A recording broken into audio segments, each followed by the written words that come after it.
Hi, today in front of me Honor X6 and I'll show you how to turn off Google Assistant on this device.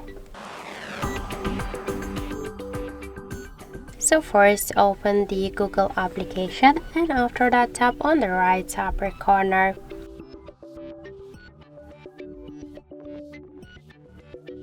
So here you should tap to the settings, tap to Google Assistant section and scroll down to the general options.